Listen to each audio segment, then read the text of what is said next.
Hello and welcome to Humbermouth, the Hull Literature Festival. I'm Jennifer Hodgson, the festival's reader in residence. And today we have the third event of a series welcoming some of the very best contemporary writers to Hull, or at least the Hull of the astral plane, because we cannot be together in person at the moment, so Hull can be wherever we want it to be. Coming up in our series over the next few weeks, we have the poets Nisha Ramaya and Holly Pester, and you can get your free tickets to see them at humbermouth.com. But today I am very chuffed to welcome Joanna Walsh to Hull. Joanna is a writer of fiction and non-fiction, a journalist, an artist, and a campaigner. She is the author of 7 books, including Breakup, Vertigo, Hertel, Fractals, Grow a Pair, and Words from the World's End. Her short stories have been anthologized in Dalkey Archive Press's Best European Fiction 2015 and in Best British Short Stories 2014 and 2015. Her writing has also been published in Granta, Gorse Journal, The Stinging Fly, and the Dublin Review. And last year, she was Humbermouth's digital writer in residence, during which she created the Hull Story Map, a project to map the city of Hull through stories, memories, feelings, and words. And last week, it was announced that Joanna has been commissioned to create a new public artwork for Hull's Queen's Gardens. Her new novel, Seed, will be published by No Alibis Press in June of this year. Joanna, welcome to Hull. Hi, thank you. I'm very pleased to be here in the Hull of the Mind. The Hull of the Mind is a good place to be. Yeah. So we've been kicking off these interviews by sort of acknowledging the circumstances in which we find ourselves and just asking writers how they are and how they're bearing up. How are you? Oh, fine. I'm fine. Yes. No, I mean, you know, for anyone who's freelance, then probably the whole lockdown thing has been a bit less painful. Day to day, at least if they've got enough work than for most other people. So I'm very used to sitting in my house, just trying to write something. It's pretty much the same. I do a lot of traveling and I write a lot about travel. I like not to be in one place for too long, so I haven't been able to do that, and I'm very much looking forward to doing that again.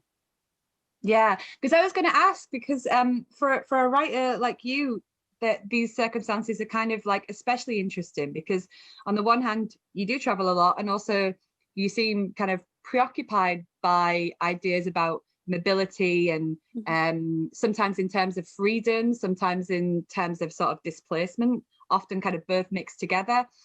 So on the one hand you got kind of that area of interest, but you're also you know, even prior to this era of Zoom, you were a writer who was kind of extremely online and very interested in the digital and the virtual and those possibilities of a different kind of travel and a different kind of sort of connectivity that happens in the virtual world. So I wonder how this, with all that in mind, how this year has been for you and whether your kind of preoccupations and your take on those themes has changed at all. Yeah, I've been working very intensively on internet themes because I've just finished a PhD, which I passed. Yay! Yeah, well done. I mean, yes, thank you. Which is really about internet selves, writing the internet self. So I've been looking at writers and artists who've and my own work and my own thoughts about this. Yeah, I've been not really allowed to stop thinking about the internet for a single moment until I passed it last week. But also I will be doing some more work on, I am doing another book which is kind of internet themed, but I'm not going to tell you about that yet because the publisher hasn't announced it yet, but there will be more, in fact 2 more internet focused works, so I have to remain interested in it. So I don't know. Yeah, the internet seems, it's interesting because I feel like a lot of the writing that I did about being online was at a point where I felt quite comfortable being online, and it felt quite sort of under personal control. It felt like an alternative to the offline world where at the time, certainly when I started doing a lot of things online, I was feeling very sort of personally constrained by circumstances that I wasn't very happy with. And the internet certainly offered a huge range of possibilities that my offline life didn't have. And for instance, I don't think I'd be here in the Hull of the Mind without the internet, indeed without the internet today, but also without the internet 10, 15 years ago. But yeah, it's so difficult to track the proliferation of different ways of appearing online that, you know, although I feel that it's very much my subject, I always feel like I'm kind of falling out of date with it, or I'm falling behind in some way, and it's kind of moving in ways that I've got no idea what's going on anymore, which is kind of interesting. Right, because I mean, just thinking about, you know, very recently we now have this term that's emerged, you know, the internet novel, right? Okay, and there are these two big novels sort of released around now or upcoming by Patricia Lockwood and Lauren Euler, I think, that are, you know, being called internet novels, and like you've been at that for a while. I wonder how you feel about that term, and how you feel about the coinage of that term, and also this being identified as like a tendency within contemporary writing.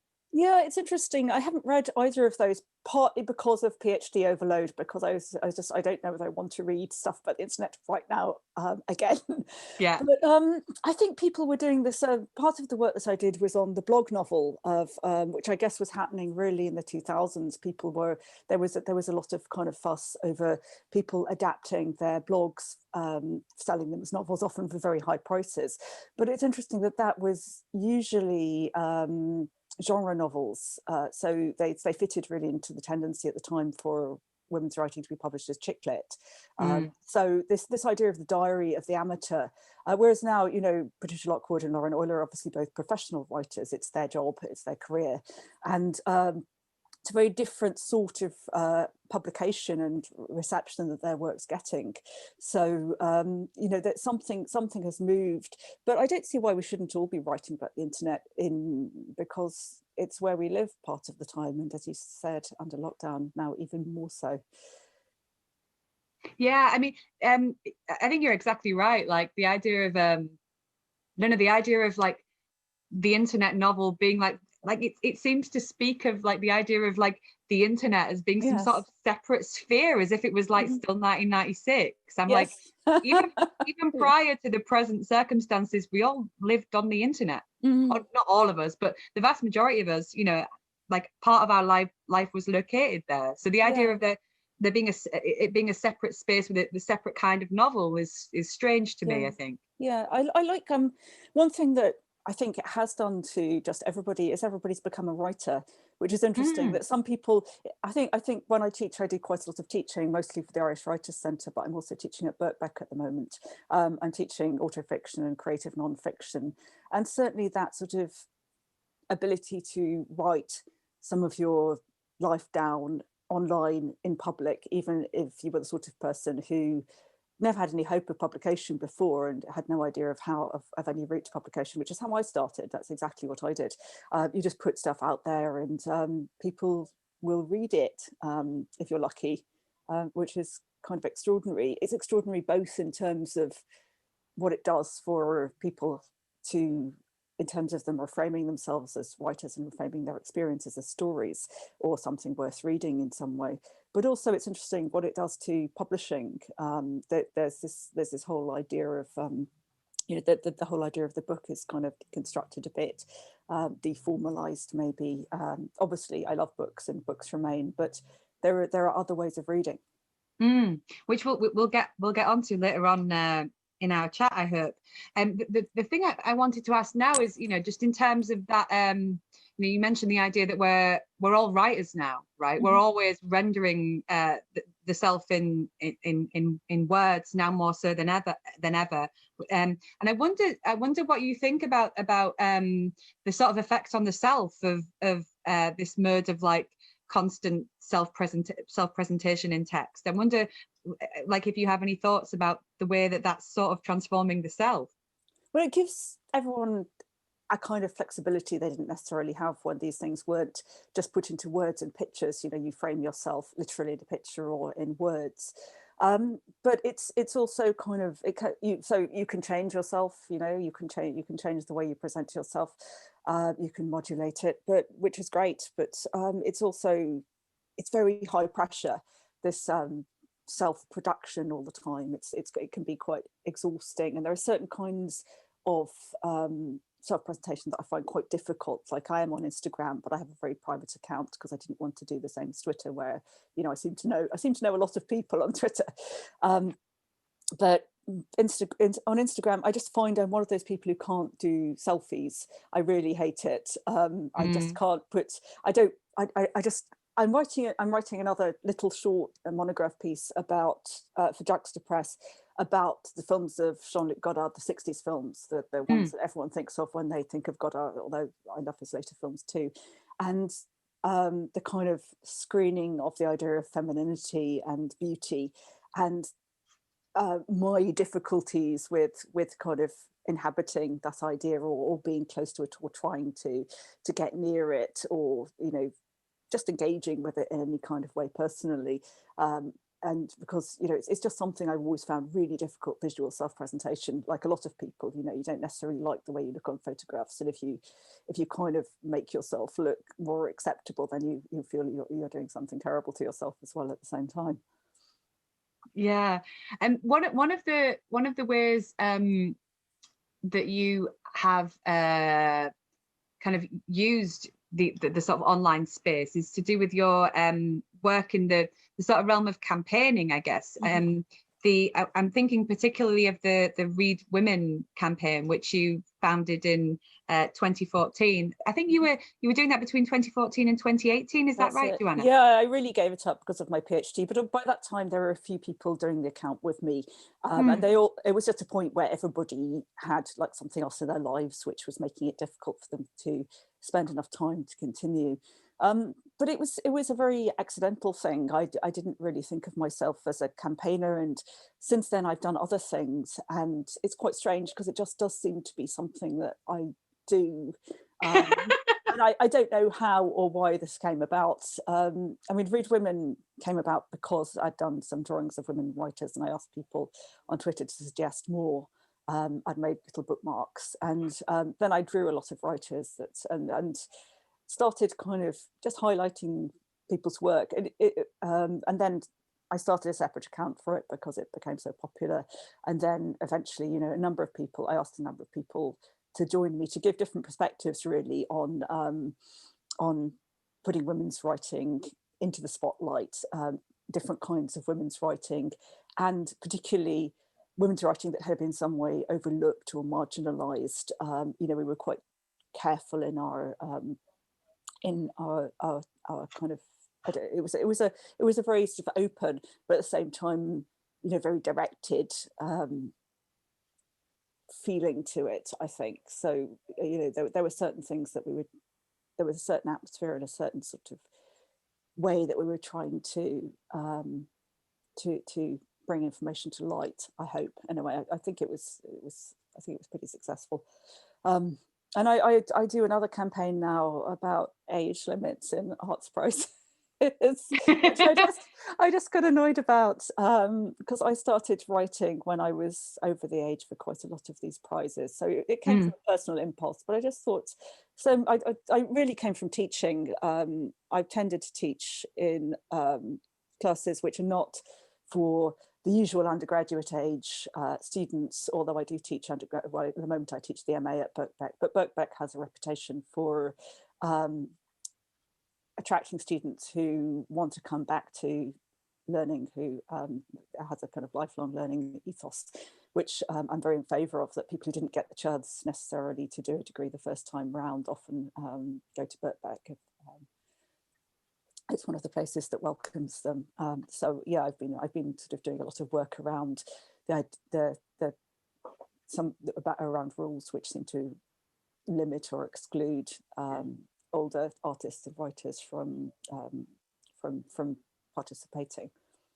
Sure. And can you for people that might not be familiar with the Read Women campaign that you were running a few years ago, and the new it's called No Entry, isn't it? The new campaign. No Entry Arts, yes. New Entry Arts. Can you tell us a bit about the form that those have taken, like, and how you've gone about doing that kind of campaigning work around women's writing and kind of age limits on arts opportunities?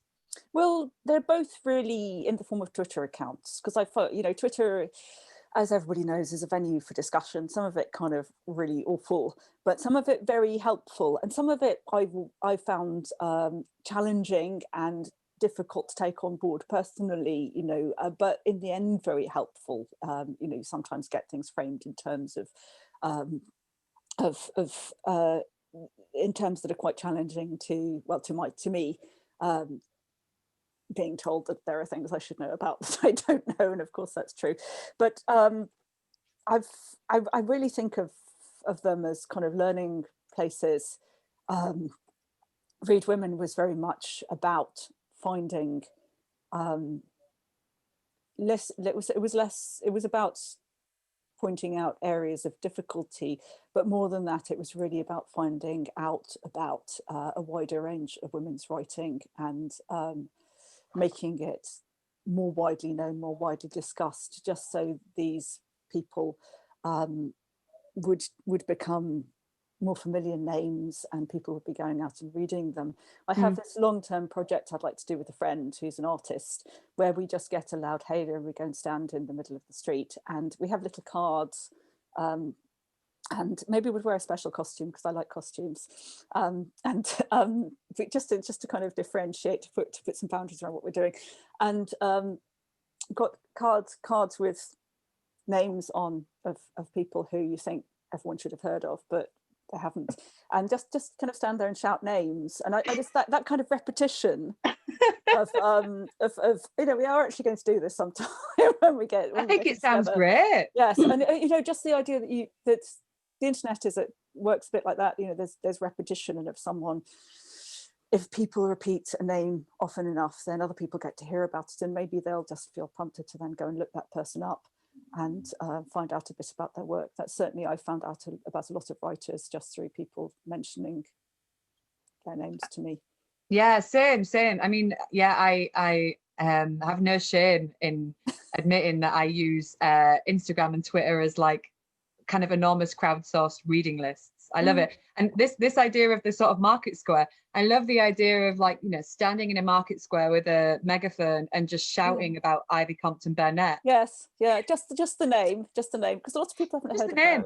And then you can have little cards and we can give them out with the names on too. But it's interesting you said reading lists, because when I started writing, it was also about the time when I started going on Twitter, and Twitter was so important to me. I'd done an English literature degree some years before, but it wasn't this, it had never persuaded me to be a writer. The kind of writer, it was a traditional sort of course. Basically almost everyone I studied was male. It was studied for, the criticism wasn't particularly innovative, the critical perspective, but this was a few years ago, and inevitably, of course, most books were just written by rich men, and it encouraged me to be a reader. I could enjoy this work, but it in no way told me that my experiences are things that could be in any way written down in order that other people might read them and enjoy them, maybe even. Yeah, you've talked before, haven't you, about how important social media was in terms of like developing your career, and I'm super interested in that, because actually it's been only recently that I've come to realize to what extent Twitter is to thank or to blame, depending on how you feel, in terms of the development of my own kind of voice when writing. Like, Twitter is like my sort of scratch pad, and that particular mode of communication that's sort of passive but not, that's public but also intimate, feels like a very specific place to be developing as a writer.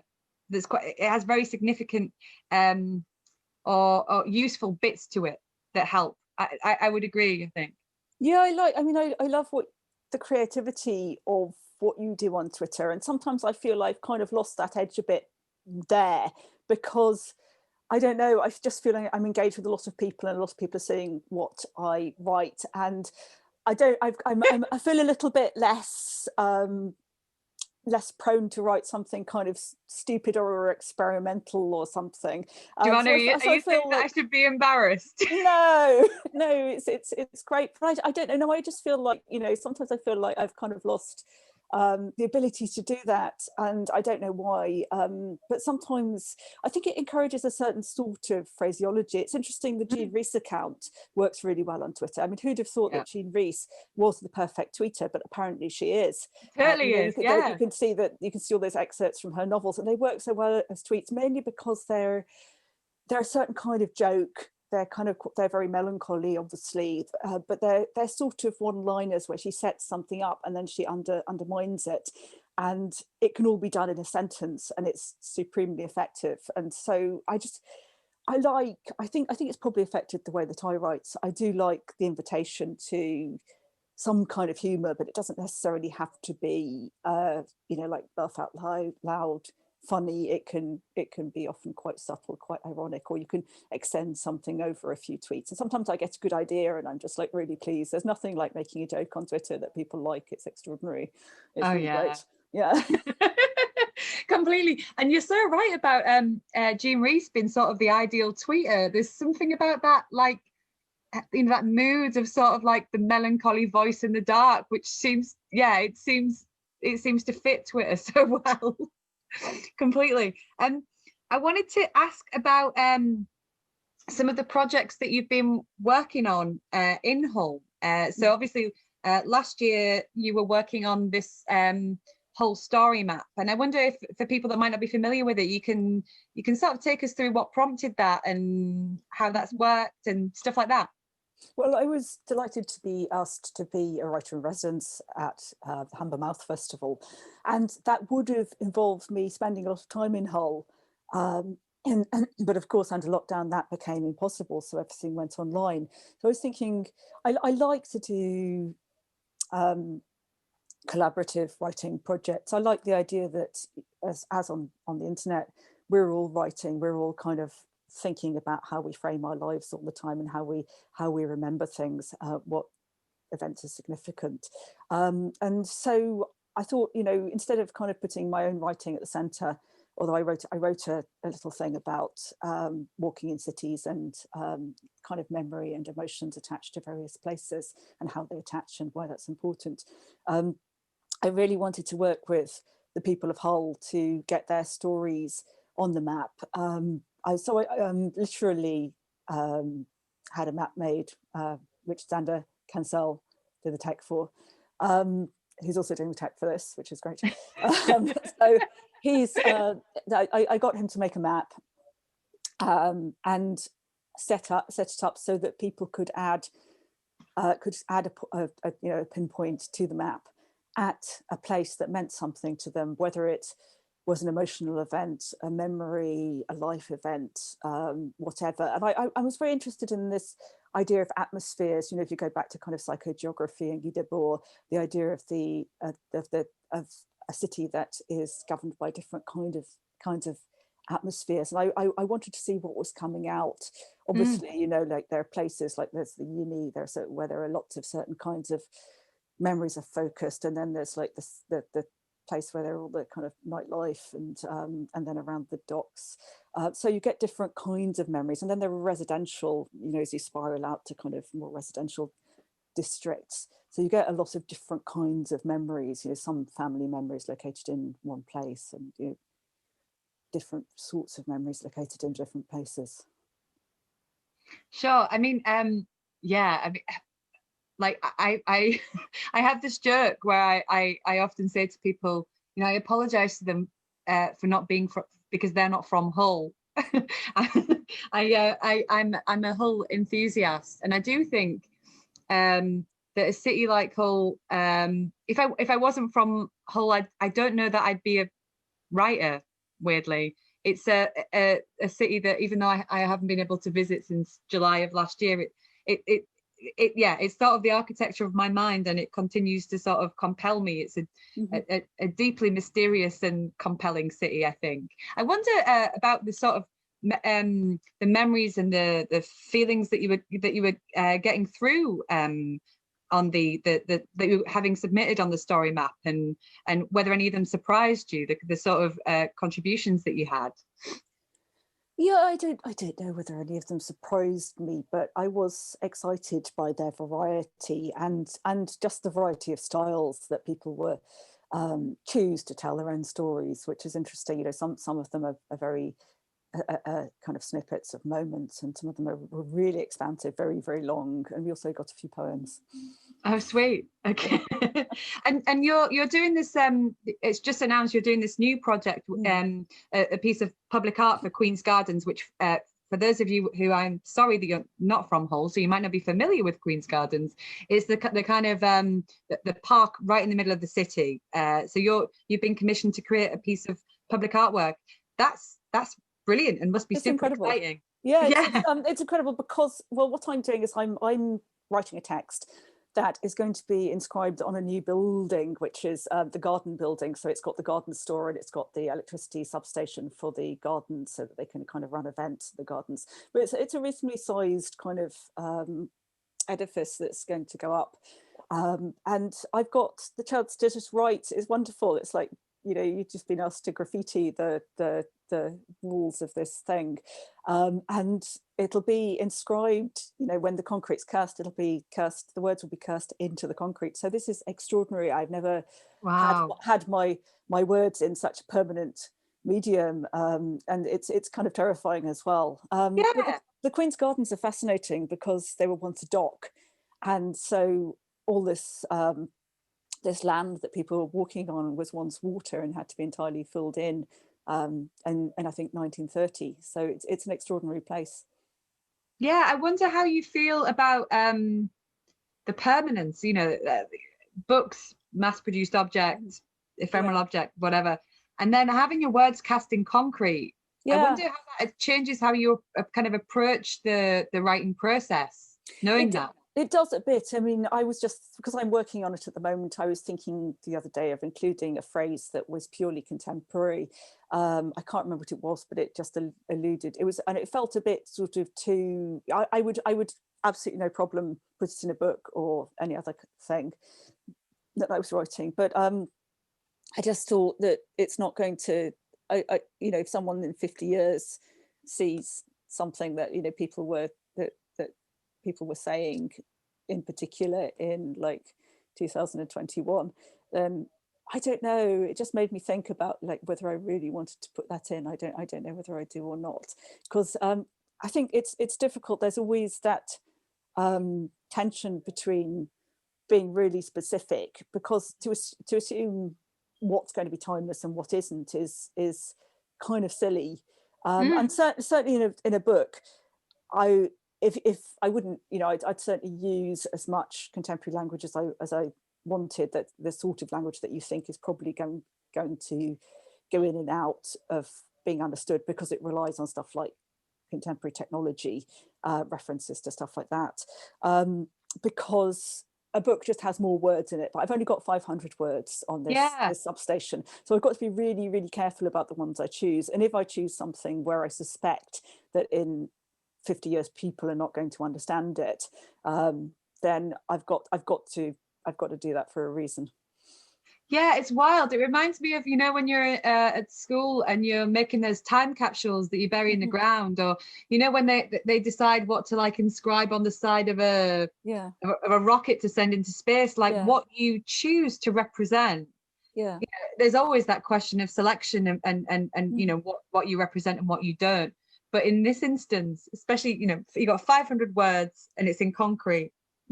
It really like heightens that whole thing, doesn't it? Yeah, and you don't want to be pompous either. You don't want to be overtaken by the idea that these words would be permanent and think, well, you know, I've got to do some really serious words then, because that would just be awful as well. Then you just end up with some sort of, you know, some kind of, you know, commemorative plaque kind of language, which I completely don't want to either.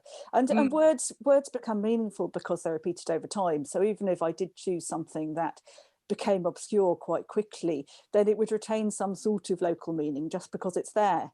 I mean, you know, lots of people who've written things in the past didn't worry about that. I also think of, like, you know, when you go up to a place that's quite a monument that's quite isolated in some way, so people have got time to carve something into the stone. I've been in, like, you know, church towers and things where where you can find really quite deep words carved into stone because people had time to, like, just go and sit there for ages and do it. Yeah. So yeah, that kind of graffiti, there's a graffiti element which I like. Yeah. It's like desks at school when you sit on the same desk, and so you have the time to really work at. Yeah, You know? I was really impressed when, like, you find really deeply carved ones. I was, you know, that seemed to me. I never really got to a deeply carved one myself because, like, I don't know, I was just always too nervous to spend time on it.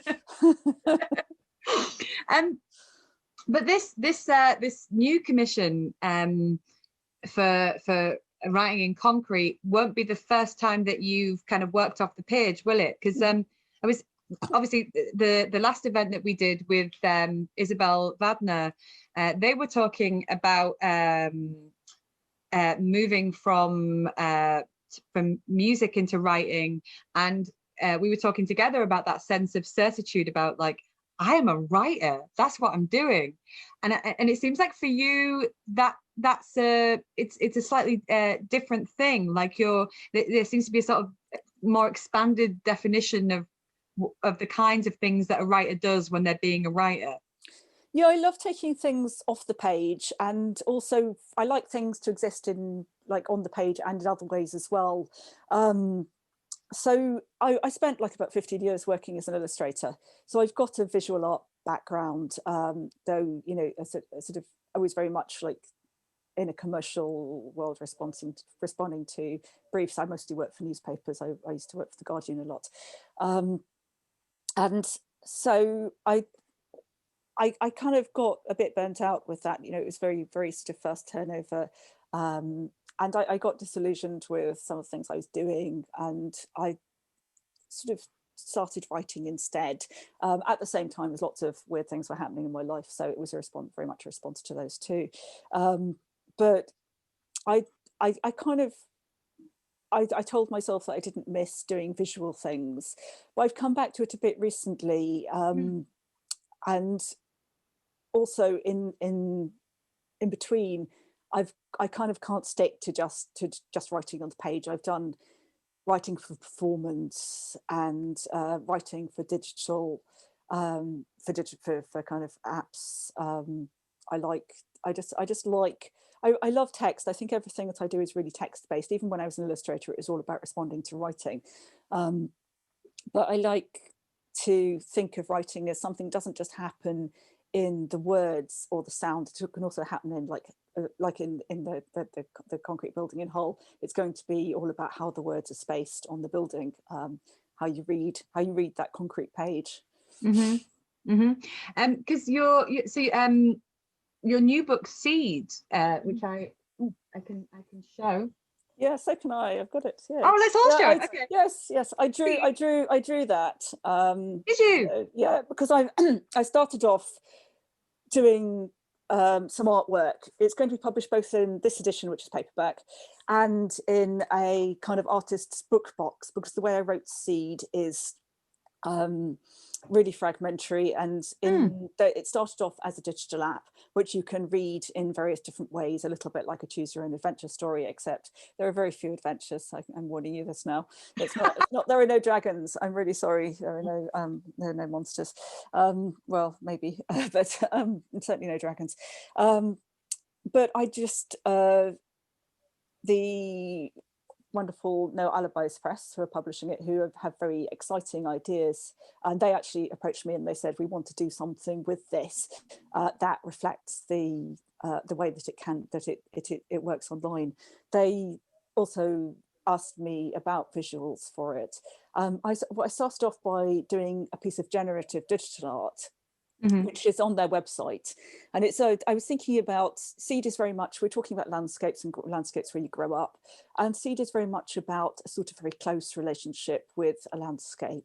That's quite specific, although none of it's named, and it's kind of urban rural. It's on the edge of a town, so it's got both of those elements, and they bleed into one another.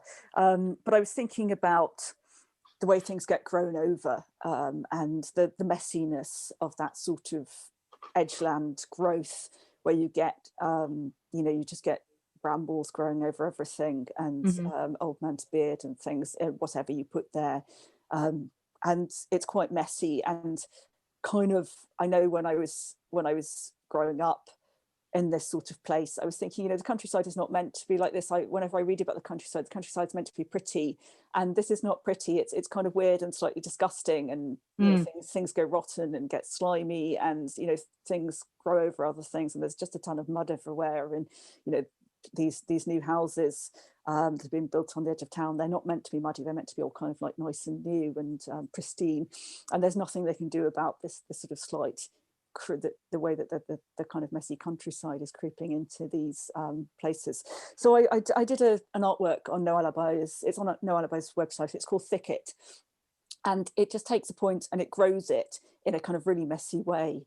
And every time you run the program, you can just go to their site and you sort of hit play, and it'll make you a new thicket, and every thicket is different. So it'll start from a different point on the page. It'll kind of creep across the page in a different way. And if you run it for a long time, then it will eventually just black out the whole page, because everything will have been entirely grown over. So I did that, but then I also did some hand drawings, which is what you can see on the cover here. I just wanted to kind of do some work in ink as well. So this is one of them. Again, cool. Thinking about those kind of nodes and Y zones and kind of creepiness and growth, and growth that's a bit kind of tangly and messy, and not, it doesn't look like a nice garden or anything. No, it doesn't look like Queen's Gardens, which which is quite manicured, actually. Yes, yes. Yeah. It's interesting to me, this idea, when we think of you write a book and you publish it, and the format it comes in is hardback and paperback, and maybe you exert it in a magazine, right? And that's what we conceive of as what writing a book is. And here you've got this text which began as a digital app and has several different sort of simultaneous lives, where it's now a bound book, but it's also going to be a book that's more of a kind of like art object. And you also have you've done a series of sort of performances based on this text, haven't you? So it has this life where it's an app, it's a book, it's an art object, and it's a performance as well. And I wonder what attracts you to that, and what kind of life that gives to the work. It's interesting. The performance was a really interesting development. To be honest, I started it because like a lot of things start with money. I think my PhD started with money. My PhD started with how can I get someone to pay me like a basic wage for 3 years so that I don't have to. I was doing a lot of book reviewing, and I found it incredibly difficult to keep up, to know everything. I didn't feel very relaxed about it. I'm not a first reader, and in order to know enough to do book reviewing about any particular author's work, it just took me ages. I'm sure that kind of becomes easier with time, but it didn't become very easy for me very quickly. So that's when my PhD came from, kind of like, how can I support myself in a way that is just more attuned to the way that I work. But really the performance of Seed came from trying to get a grant for its development from really primarily for the app, from the Arts Council, who I'm very pleased did give me a grant, which was wonderful. But it was the first time I'd applied to the Arts Council, and I was really nervous, and I just thought, I've got to make this as impressive as possible. I've got to put like a load of stuff in, and I said, I'll also do a performance. I'd like to adapt this for spoken performance. Yeah, and I'm going to be Robert Ashley. Yeah, well, it was because I was thinking about kind of they have a lot of stuff about getting to different audiences, and I just thought, actually what I think I would, and I thought I genuinely would like to have some kind of outreach with this. And I was thinking again about women's voices, but the physical quality of women's voices, which you don't hear so often. And then sometimes you get things, you know, people complaining that women news readers just sound awful or that they can't hear them. And I just thought about the way women's voices are heard, and that certain women's voices never get heard in public at all. It's really unusual to have, I mean, as we know, like presenters with regional accents in the UK, you know, they're still fairly scarce. People that you hear on the radio or television often sound pretty similar. And also, especially older women as well, I think particularly their voices are, you know, when you hear an older woman's voice, it's often mocked. You know, there are lots of portrayals of older women as kind of, and their voices as kind of ridiculous. So I really wanted to get people to read my text, and I wanted it to be comfortable for them. So, you know, it's new people on the day. So I've taken this to galleries. I've done it at the Whitworth, and I've done it at Spike Island in Bristol. I've done it in Smock Alley Theatre in Dublin, and the Norwich Writers' Centre. So very, very different venues, which attract people who are either interested in art or who are interested in writing or performance. And it's voluntary. People sign up to come and do this. And I give them a kind of workshop, but we all read together, split into groups. So no one reads on their own. So there's, you know, if people trip up, then it's just part of it. Or if they kind of like, they start coughing or they're just good, because it's actually quite tiring reading for half an hour. I've discovered it's absolutely exhausting. So, you know, I wanted something that was quite comfortable. It's quite physically challenging, as I found, but I just wanted to get these voices onto the stage. I wanted to hear them. I wanted to hear the textures of what the life experience has done to that voice. And I didn't want them to be professional voices. I really wanted them to be amateur voices. Great. I wonder if you'll read from Seed for us now. Yeah, I will. When I did the performance, I sort of streamlined it a lot because it was only half an hour. So there were large bits that didn't get into it. And it's interesting going back, because you told me the bits that you liked. And they were sort of longer and slower bits than the bits that had gone into the performance. So it was really interesting to think about reading it. So I'm going to read this section called Art. And Seed is set in the 1980s. It's about a teenage girl. It's really an interior monologue, but it's an interior dialogue. There are lots of voices that come in, because certainly when I find when I'm thinking, and particularly when I was very easily influenced by things that I was reading and things that I was hearing, I felt like a lot of voices were going through my head, a lot of different tones of voice, a lot of different vocabularies. And this is one of the things that I wanted to capture. So this bit's called Art. You can hear the doves all the time in our garden, under the sycamores. I don't like sycamores, they're ubiquitous. There must be better trees. Sycamores can't be right. In town, there are chestnuts and also those trees with small spiky balls on them that grow soft and green in pairs like hair bubbles. The doves in our garden say something else. No, they say somewhere else from their tall perspective, looking down on lawns mowed with stripes, somewhere nature isn't the same kind we have round here. In Rosemary's mother's house, Rosemary's mirror, a dressing table set, a kidney, that sort with a skirt, a ballet skirt round it. The mirror gilt and white, white with gilt knocked off. Her dressing table white, old white, a bit yellow, like teeth, and skirt around it lilac underneath. It's only chipboard. If you lie under it, you can see. We are outside, both in skirts, no tights, in our garden under the sycamores. The cold grass folded under Rosemary's knees too. Rosemary says to me, "What's your ideal underwear?"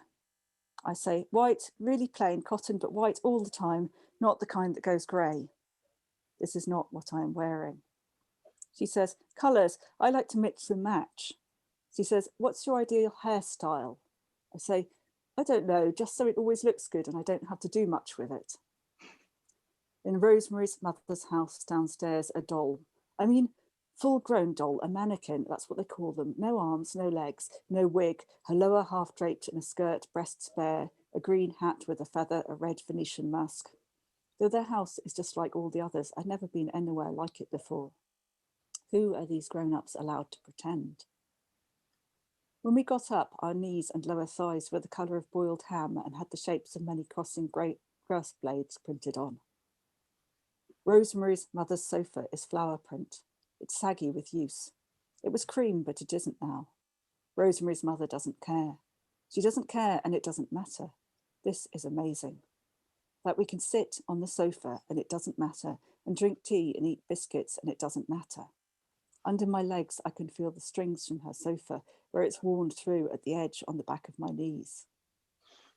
In my house are two paintings, or they're not paintings, they're pictures of paintings, flat, no texture. They're both in narrow gilt frames with the gold rubbing off like Rosemary's dressing table mirror. They have glass on the front. One has a title underneath. It's called Rain, Steam and Speed. It is a brown mess. I don't know what it's of. I tried to put the words next to something. Nothing fits. The other is a picture of a girl sitting looking at something, her face lit from the front. She's wearing something big and mushy on her head. It is blue and perhaps some kind of hat. It's at the back of her head, which looks uncomfortable. How does she keep it on? I can't see the details. There are ugly yellow lights in her hair, the same colour as the ugly yellow flowers in her hand. By ugly yellow, I mean a smeary, dirty yellow. You don't see flowers that colour ever. Why is she holding a bunch of flowers sitting down? There is something green and curved behind her, a wall. I don't know why it's curved like that, and at the edge of it is gilt curly like the frame. Beyond it, people, very blurry, like looking through glass. She is looking out at them. I don't know why or why they are all together. They seem to be moving about, but not enough, getting up and sitting down, but I can't see on what.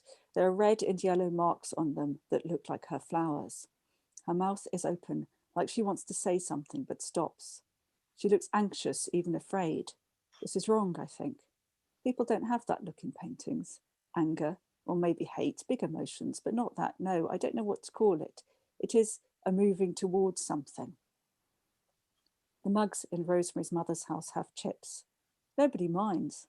People can live like this. They can live like this and still have paintings on the wall. I thought you had to have the furniture before you got the paintings, but you only got real paintings when everything else is nice. That's how it works for everyone else. Rosemary's mother has real paintings. They look imperfect. You can see little marks on them and brush strokes. There's a drawing and the corners torn off, and there it is, still framed. My parents never talk about the pictures. I don't know where they got them from or why. They're art, so they must be beautiful, and I respect them because of that. Before, I envied people with those houses that look just like they're meant to, the fences white and the woodwork white, even if that way of life was peeling, and the window where the telephone's inside, just where it's meant to be, so you can see someone sitting there through the wavy glass talking on the telephone, just like they should be, and the carpets just like they should be in the hall and all the way up the stairs. Now I envy Rosemary, but I don't know why. My parents' two pictures are exactly the same size. Thank you very much, Joanna. That was great. Thanks. It's wonderful. I think you really get a sense in that particular passage of this sort of like intensity of teenage perception, where there's this consciousness trying to interpret the world, trying to make sense of its symbols and its signifiers. It's interesting, in the first event of this series, we were speaking to Deborah Levy, and the first part of her, what she calls her living autobiography, was called Things I Don't Want to Know. And in here there's something else going on with knowledge, but it's quite different. I think at one point you say, at one point you have the narrator say, I know, but I don't know. There's this sense of something that's unfurling and this really uneven kind of wanting to know, the desire to know, but also being terrified and worrying about not knowing. And yeah, there's a kind of sense that, I think you pick up that something is significant, but you don't know what the significant is because the way adults treat it as significant. So yeah, I was thinking of of those kind of moments in Deborah's book, though, in the first part, I particularly like the bit where she's talking about trying to be a writer by going to a cafe that's just like a calf, really. Is it? I can't even remember where it might be. Was it in a bus station or something? Perhaps I'm making I this up. think so, I think yeah. so. And writing by imitating being a writer, by sitting there with her notebook doing writing, because that kind of action is what writers do. It's not about, it's the way that you have something to write about is by going and doing the action, and also by imitating the life, which is something I've always done. If you can't go to a cafe in Paris and sit and write in the way that you've read that writers do, then you can go to your local cafe and you can sit there and you can just write things in a book, and there you are, you're a writer. That's that's certainly the way I proceeded. It's less kind of proceeding by example or something. It's just like that kind of proceeding by imitation, which is quite exciting. The other thing that I think really comes out of this sort of kind of heightened curiosity and this sense of trying to interpret the world, one of the things that sort of attention renders is an experience of class. It seems to me that one of the preoccupations of the book is to do with class and to do with the minute differences. I mean, a lot of what comes out in the book is very familiar to me. This thing in the part that you read about the fact that the mother had framed a picture that had a torn edge. And when you're trying to explain the English class system to someone else, things like that, a cup that's that has a design that has brush marks on it, these tiny signifiers, and coming at that with this sort of this teenage curiosity. You can sense a consciousness that's trying to place itself in relation to a world and understand itself. Yeah, I think when I was that age, what I wanted to do was visual art, but because most of the examples of visual art that I had were kind of commercially produced things, what I wanted was to erase all marks of the artist. When I was painting things, I wanted no brushstrokes to be visible in my paintings. I can remember I did arts A level, and I just wanted things not to look like a painting, but like a reproduction of a painting, because really I'd seen far more reproductions of paintings than I'd seen actual paintings. So when I saw a reproduction of painting in a book or a magazine at school, then what I saw was something really smooth, and it also had been shrunk down a lot, like these two pictures that I described, one of which is Turner's Rain, Stream and Speed, which there was actually a reproduction of that in my house when I was growing up, and it looked like someone had thrown a load of gravy at a piece of paper, because because it was it was impossible to having gone and seen it at the Tate, it's impossible to kind of capture in certainly the kind of crude printing of the 1980s. It's impossible to capture the texture or the variety of tone, and what it is, it's some kind of prompt for remembrance or for something else, either for remembering the picture if you've seen it, or a prompt for inhabiting a certain sort of world that you want to inhabit. But frankly, it really looked like someone had just like thrown some stew at the wall and let it drip, and it was just all brown. It was all the same shade of brown. So, they function differently, less as sort of like artworks as we conventionally understand them, but more like sort of stakes in the ground, or signifiers of a certain kind of aspiration, or something like that. You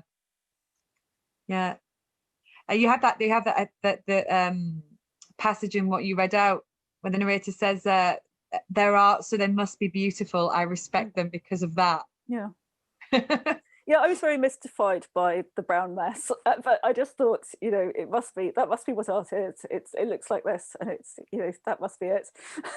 Yeah, I mean, that thing about, again, to sort of do with knowledge and trying to understand the world that you've been dropped into.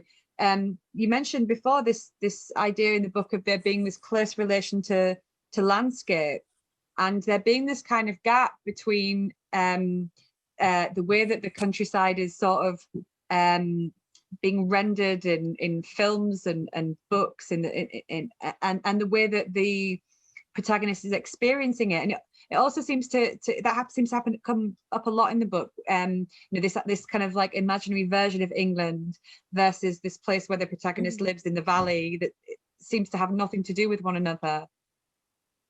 Yeah, it's something that, you know, it just fascinated me throughout my childhood, because I just didn't seem to live in England, according to all the descriptions in the books. You know, I was a bookish child. I loved reading, and there was very little that seemed to be set in a kind of an industrial farmland, to be frank. So yeah, I didn't really recognize. I think it's also to do with the use of the countryside. You know, the uses of the countryside in a lot of literature, including obviously a lot of non-contemporary literature, are just different. When you know, being in industrial countryside, you could see what it's being used for, and mostly you can see a lot of kind of barriers of one sort or another. And so you could see how it's set out. So the idea of the countryside as a kind of pastoral idyll is really is just not there at all, although it is a very sensual experience to live to live kind of close to a seasonally changing countryside. And I can remember having a kind of hyperattention. I was very interested in the work of the Pre-Raphaelites, because that seemed like proper art, because they drew everything, you know, it was like tiny detail. And so I really liked that, because I liked that hyperattention. And I think I described one of the kind of Ophelia painting by Millet in the book.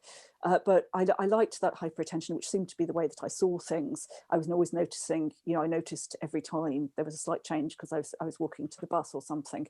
So you could pass the same hedge every day, and you just notice how things were developing. So I had like a lot of knowledge of nature, but it wasn't systematized. I didn't find out the names of the plants necessarily. I just knew what they did, and I didn't know what to use them for. It wasn't a very engaged, and on one level it wasn't very engaged, but on another level it was.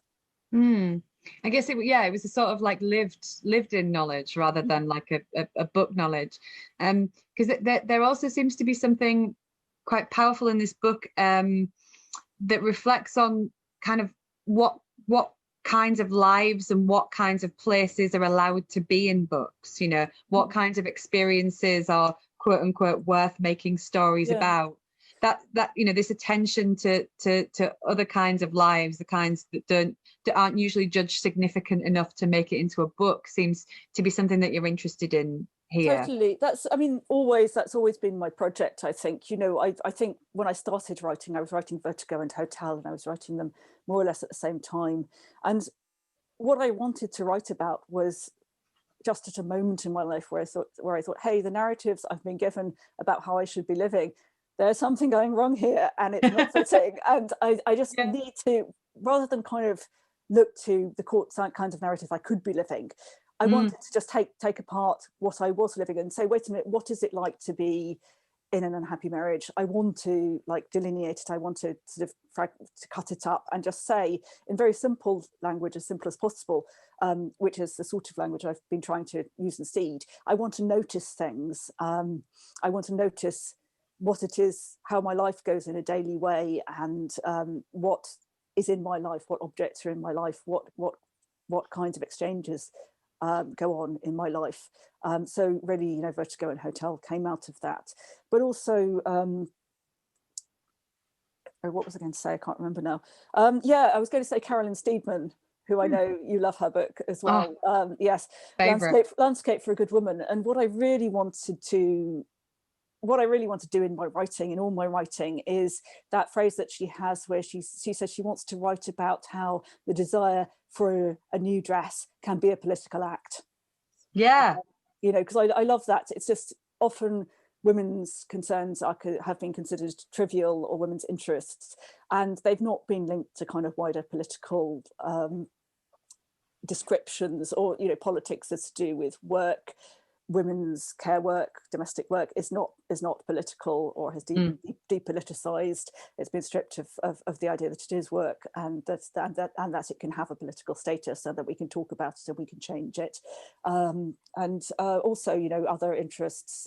You know, Virginia Woolf talks about I think it's Virginia Woolf says something about books about football are serious, but books about fashion aren't. So I wanted to write a book about fashion, and Seed is, there's a whole central section which is about going down the shops and that extraordinary sensual experience of trying things on, and also trying on different personalities, trying on different futures that this girl, my narrator, can imagine for herself, can imagine literally changing in a changing room.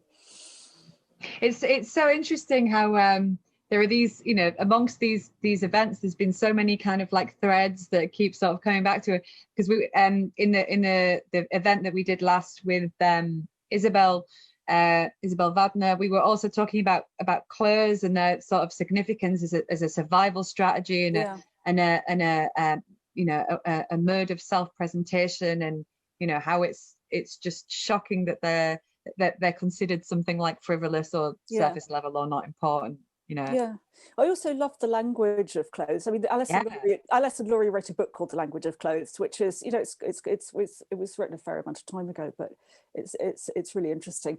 But what I like is the clothes, not just the clothes, but the kind of magazine language that comes in around clothes that tells you how to be, what sort of person wears this dress, what sort of feelings they're having, what sort of life they have.